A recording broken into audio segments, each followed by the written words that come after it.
Dak Prescott versus Brock Purdy. You flip over to the yardage mark, and Brock's up there with some of the best names in the league. Because I think this man probably just changed the game of baseball. What up, everybody? You just tapped into the Ivory League, and today I got a very, very special guest. My man, Gabe. We from the same area. We like the same teams. We even know the same people.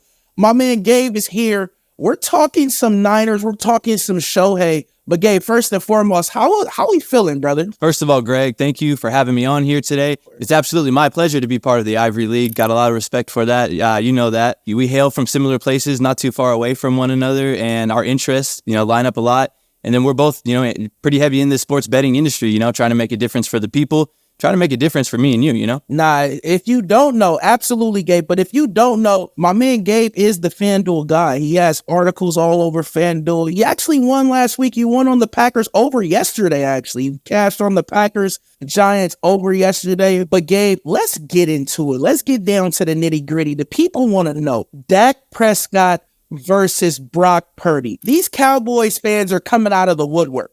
They're coming out of nowhere talking their talk now because the Cowboys finally got 10 wins. They're 10-3. They're finally in the league of that NFC East division. But now they're talking about MVP with Dak Prescott. But I got a problem with that, Gabe. I got a huge problem with that because I like Brock Purdy. And in a lot of statistical categories, if we was to go one by one in quarterback statistics, Brock Purdy has the upper edge. Yeah, I think there's a lot of aspects where Brock has outplayed Dak, and you got to take everything the Cowboys fan base says with a grain of salt. With that said, I want to give some credit where credit is due. Dak is playing some good ball this year. I think he's probably playing the best he has since the year he won AP Offensive Rookie of the Year. That's quite some time ago. And we know Dak's story since then. Good regular season quarterback.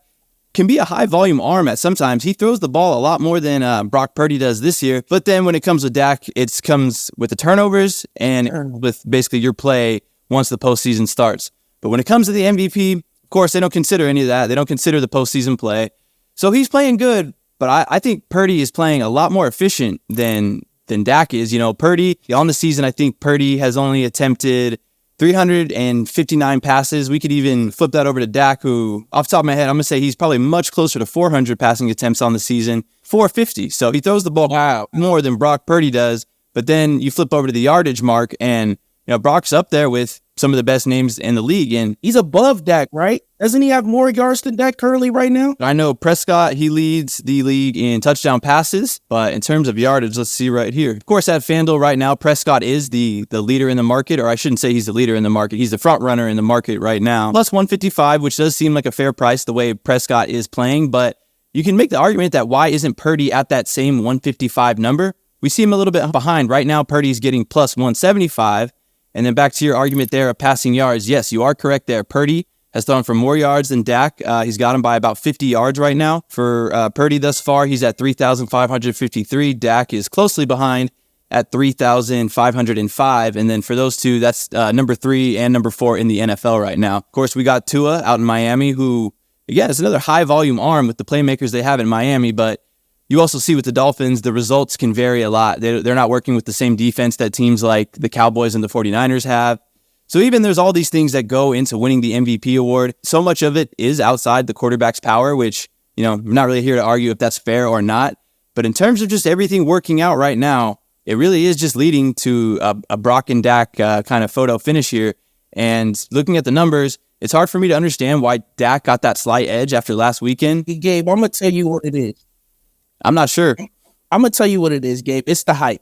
It's the Dallas Cowboys. It's America's team. Dak Prescott went out there on national television and beat the Eagles. He looked really good. He did. He threw for 2 touchdowns, and it's just the national hype. But me and you, we watched the game. You just went over the numbers. My man Brock Purdy has almost 100 less passes than Dak Prescott, but he has more yards thrown on the year. That's crazy.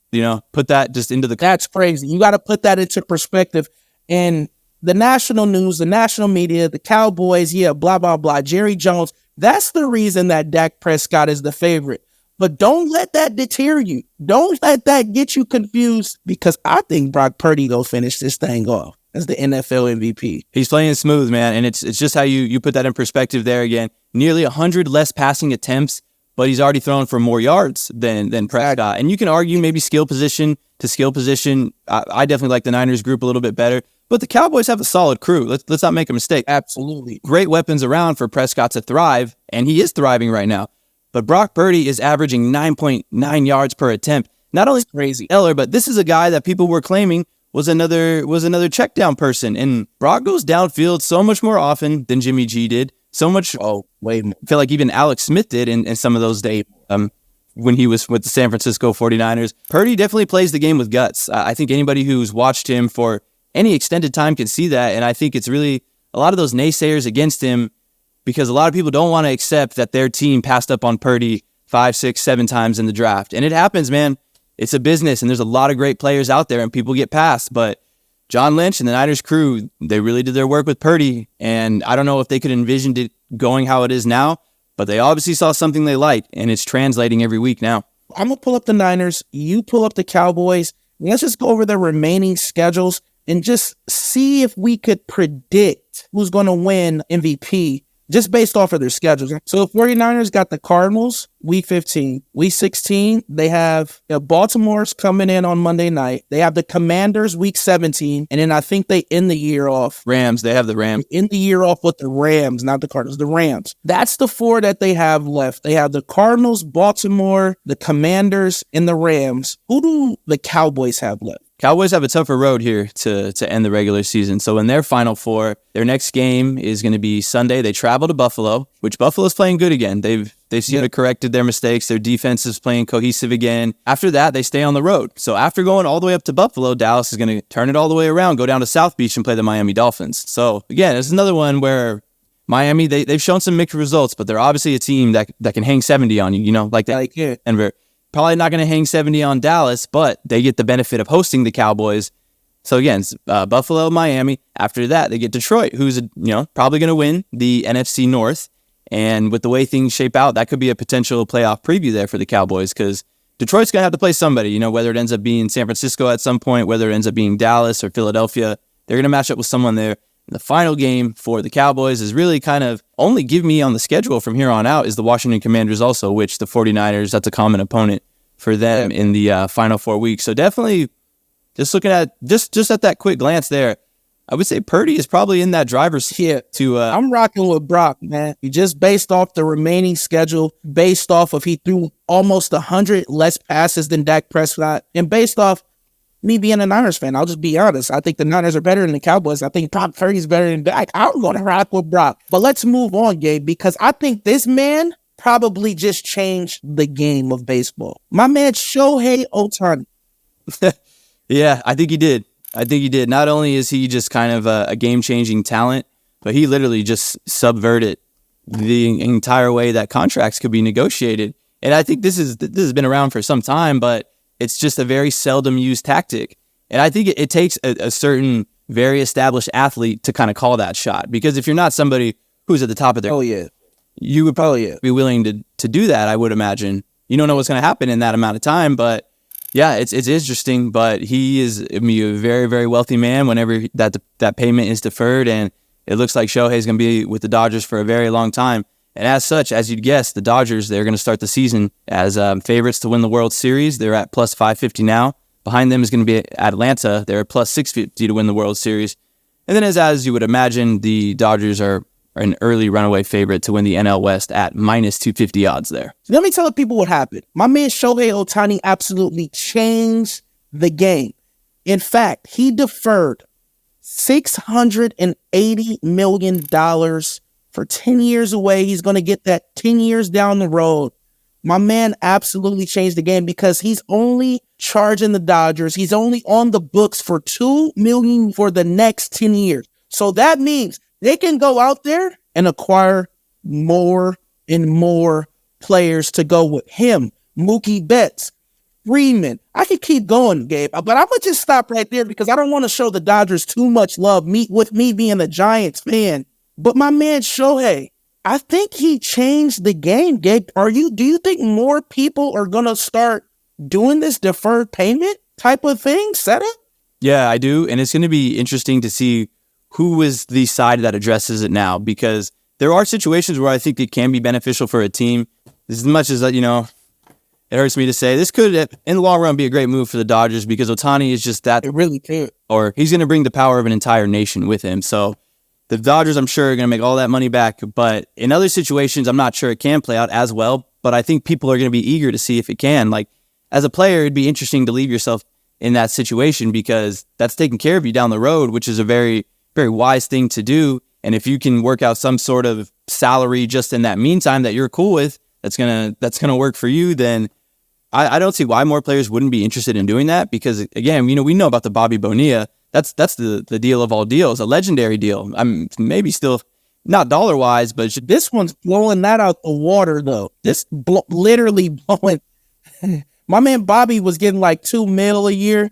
My man's going to be getting $28 million a year. I think that he's changed the game, and I honestly think that future athletes, especially after these NIL deals, these kids are going into the pros already millionaires. These kids are millionaires in college, and in fact, some of these kids are millionaires in high school. Mm-hmm. So if they have money already going into the league, why wouldn't you defer the payment to make sure you have money after playing, as well as your family has money down the road? So, I don't know, Gabe, this really might be transcending. This might be something new that we're going to see across all sports. Yeah, and I really like how you put that in the perspective of this is going hand in hand kind of with that NIL thing, because it's like you said, kids, they're getting their bag a lot earlier now, and more power to them, because 20 years ago, there's a lot of players, they work their entire life, and they maybe don't come from the best situation, and then once they finally get to that moment, they're kind of just going to take anything you'll write for. Exactly. It's good money, don't get me wrong, but just maybe aren't as financially aware of certain things. Exactly. Like you said, they're getting schooled at a much younger age, and they're coming in a little bit more aware, and I'm not sure if maybe that could lead to them just in a way dictating what playing situation they end up in more. Maybe they start to value competitive situation if they're already if they're already financially taken care of. But yeah, I really can. It sucks that it's the Dodgers. Don't want to hide my feelings there, but it's a groundbreaking move. Like you said, he subverted status quo. And I think it took someone like Ohtani to do it first. Yeah. The floodgates could open, and maybe we'll not see anyone do it to this scale. But I just think it sort of opens up your bounds to get creative with your books and get as much as you can on your roster and get team players, because that says a lot about Shohei too. It's like, I want to win now. And, if I'm taking all this money off the books, it's probably not too much of a chance that can happen, because the Dodgers still need pitching. We know that. They have a ton of bats, but Shohei can't pitch next year. And we're not exactly sure when he will pitch again. I'm sure it'll be at some point, but it's just, an interesting situation. It's weird to separate kind of what the on-field effect is going to be with the off-field, because honestly, I think the off-field effect is really what's going to be exponentially huge. But let's talk about that real briefly, because the off-field effect with Shohei is the reason that he's able to only take $2 million from the Dodgers. My man is making a whopping, I heard reports that he's making up to $35 million off endorsements. That's crazy. Yeah, I believe it. So too, in Japan, I'm sure he's got separate kind of things set up over there. But that could be factored into that as well. But he's a global brand, and baseball is good. Baseball has always been a very international game, but I feel like it's even growing more internationally with the presence of some of these World Baseball Classic tournaments that we've had.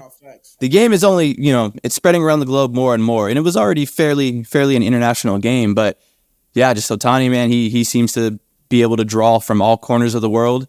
And rightfully so, because the talent that he's displayed in his career, and kind of sucks that so much of it was spent down in Orange County playing for the Angels, and haven't really got to see him in the playoffs or anything like that.